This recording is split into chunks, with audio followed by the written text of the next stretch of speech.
Andrea was a 5-year-old girl who adored spending her days with her mother, Sarah. Their life was simple, yet filled with love. Sarah always made Andrea feel special by preparing her favorite meals, helping her with schoolwork, and reading her bedtime stories every night. But everything changed on what began as an ordinary day, turning into devastation that would shape Andrea's life forever. That morning, Andrea went to school, unaware it would be the last time she would see her mother.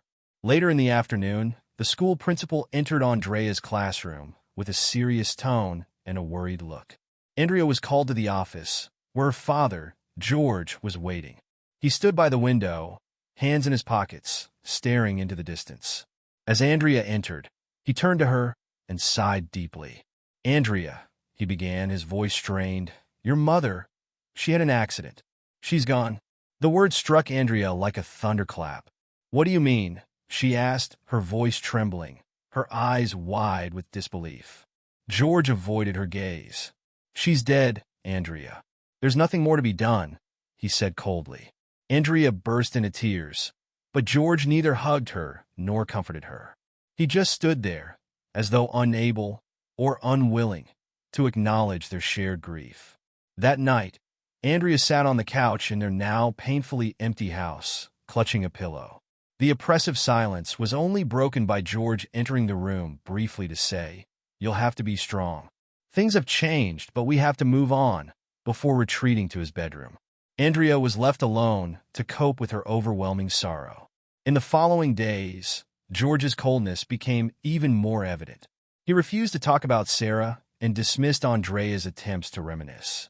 One day, she hesitantly mentioned, "Mom used to make pancakes on Saturdays. Can we do that too?"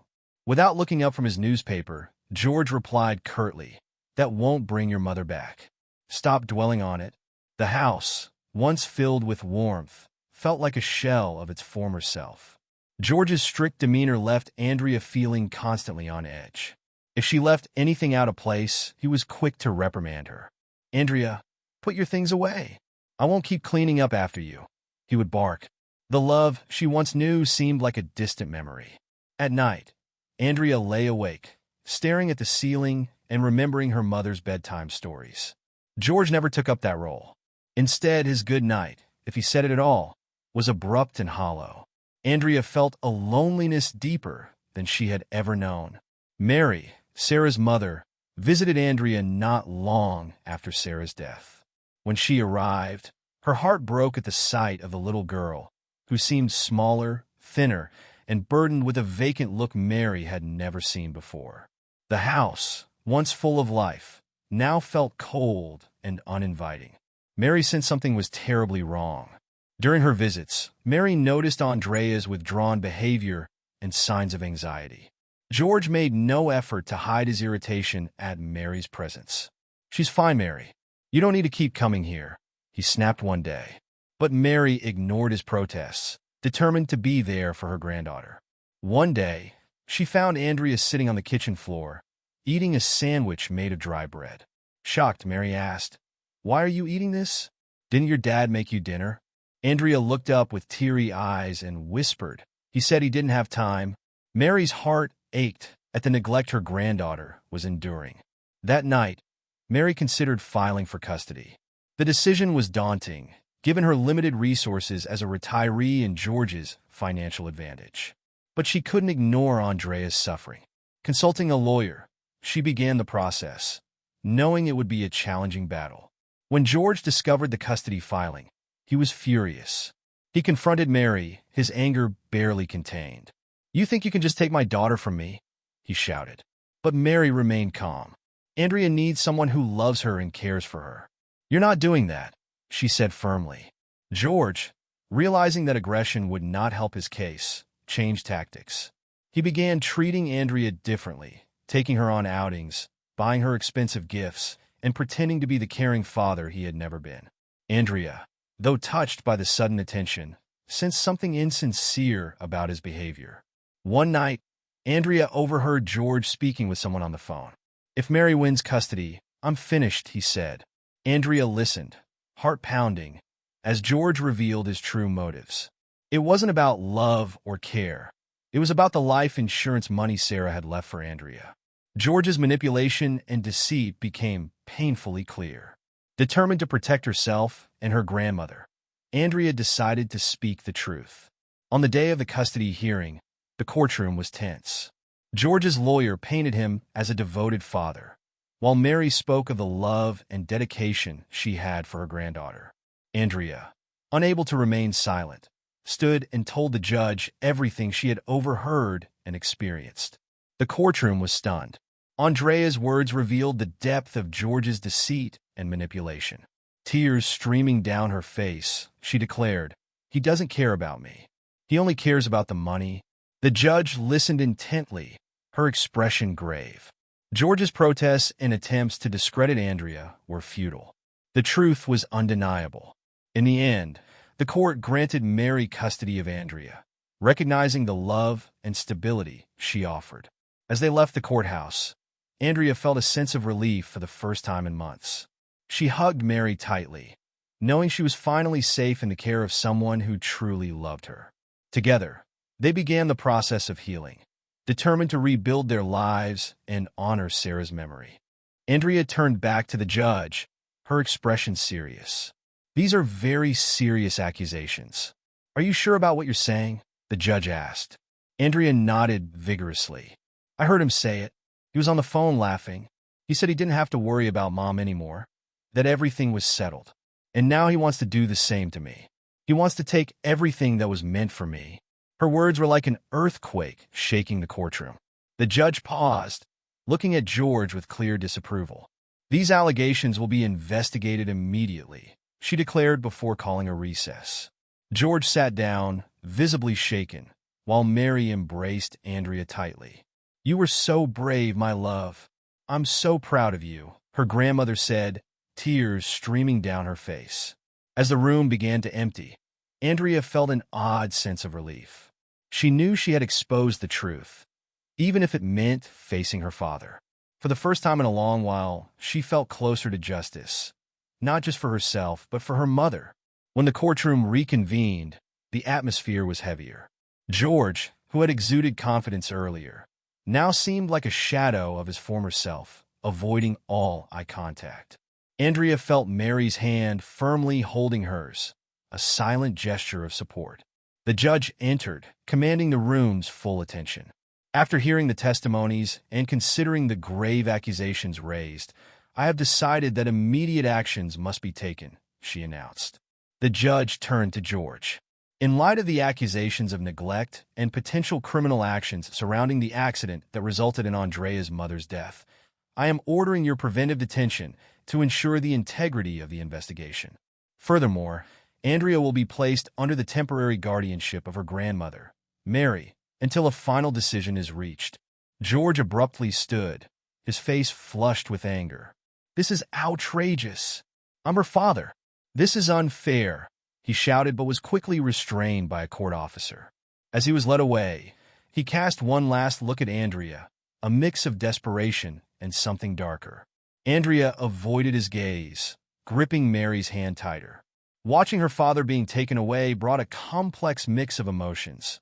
Relief that justice was being served, but sadness, too. Despite everything, he was still her father. Mary, sensing her granddaughter's turmoil, knelt to meet Andrea's eyes. "You were very brave today. I know this isn't easy, but you did what you had to do," she said gently. The ride back home was quiet, Andrea staring out the window. When they arrived at Mary's modest house, she felt a warmth she hadn't experienced in a long time. The house was simple but safe. Mary had prepared a small room for Andrea, with a soft quilt and an old lamp casting gentle shadows. "I know it's not much," Mary said, "but I'll do everything I can to make you feel safe here." For the first time in weeks, Andrea felt free to cry without fear, and Mary comforted her. The following days were filled with a mix of relief and adjustment. Andrea still woke in the night, haunted by memories of her father and the loss of her mother. But Mary worked hard to create a sense of normalcy. She cooked simple meals, helped with homework, and read bedtime stories, just like Andrea's mother used to. One night, Mary said, "This was one of your mom's favorite stories," as she read from an old book. Andrea smiled, feeling closer to her mother through the memories Mary shared. Despite the initial relief, both knew the journey ahead would be challenging. The court's final decision loomed, and the shadow of George trying to regain control lingered. Yet, in their small home filled with love and determination, Andrea and Mary began to rebuild their lives, piece by piece, with hope for a better future. The day of the final hearing arrived with a bright morning sun, but Andrea's heart was heavy with apprehension. The courtroom was even more charged than before. George was present, this time in handcuffs, flanked by officers. He looked haggard, but still carried an air of arrogance. Andrea felt a chill as their eyes briefly met before she quickly looked away. Mary sat by her side, her face calm but resolute, her hand resting protectively on Andrea's. As proceedings began, the judge addressed the room. "We are here to conclude the custody case involving the minor, Andrea, and address the criminal charges against Mr. George," she declared. The judge invited both sides to present their final arguments. George's lawyer stood first, attempting to salvage his client's image. "Your Honor, my client is a father who has made mistakes, as we all do, but he loves his daughter deeply and deserves a second chance to prove he can be a good parent." He gestured toward George, who attempted to look remorseful. Furthermore, the allegations against Mr. George lack concrete evidence. "We cannot base such a serious decision on mere assumptions." When it was Mary's turn, her lawyer confidently presented the evidence uncovered during the investigation. "Your Honor, financial records reveal that Mr. George attempted to change the beneficiaries of Andrea's mother's life insurance policy just days after her death, a highly suspicious action. Additionally, the vehicle involved in the accident showed clear signs of tampering, strongly suggesting foul play." The courtroom murmured in shock. Finally, it was Andrea's turn. She stood up, her small frame trembling, but her voice was steady. "I don't want to stay with my dad," she began. "He never cared about me or my mom. He only cared about the money. He sabotaged the car. He knew my mom was going to die." Tears streamed down her face, but she pressed on. "I heard him talking about it on the phone. He said it was the only way to get the insurance money, and he said he wanted to get rid of me too." Her words pierced the room, leaving even George's lawyer speechless. The judge sat silently for a long moment, her face grave. When she finally spoke, her voice was firm. "After considering the testimonies and evidence presented, this court concludes that Mr. George acted negligently and potentially criminally. He will face a separate trial for the charges related to the death of Andrea's mother." George tried to interject, but officers restrained him. As for Andrea's custody, the judge continued, her tone softening. "I hereby award permanent guardianship to Mrs. Mary. She has demonstrated that she can provide a safe and loving environment for the child." Andrea let out a breath she didn't realize she was holding as Mary embraced her tightly. "It's over, my love," Mary whispered. "You're safe now." The days following the court's decision were marked by a profound sense of relief. Mary's home became a sanctuary for Andrea.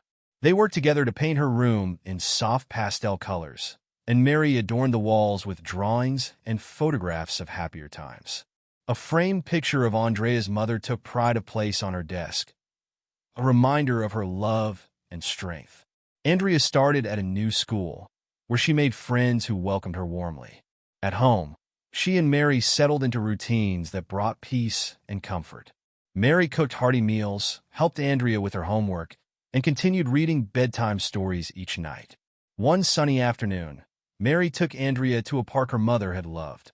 The simple place, with its tall trees and creaky swings, felt magical to Andrea. "Your mom used to bring you here when you were little," Mary said, watching Andrea run through the grass, her laughter filling the air. Andrea paused on the swing and looked over at Mary. "Grandma, do you think Mom can see us?" Mary smiled, her eyes glistening with tears. "I believe she can, sweetheart, and I think she's very proud of you." Andrea ran to her grandmother, hugging her tightly. "I'm proud of you too, Grandma. You're the strongest person I know." Mary kissed the top of Andrea's head. "We're strong together, my love, and no matter what comes, We'll face it hand in hand. As they sat together on the grass, watching the clouds drift by, Andrea felt a new sense of hope take root in her heart. The journey to rebuild their lives wouldn't be easy, but they were ready. They had each other, and that was enough. For the first time in a long time, Andrea believed in the possibility of brighter days ahead.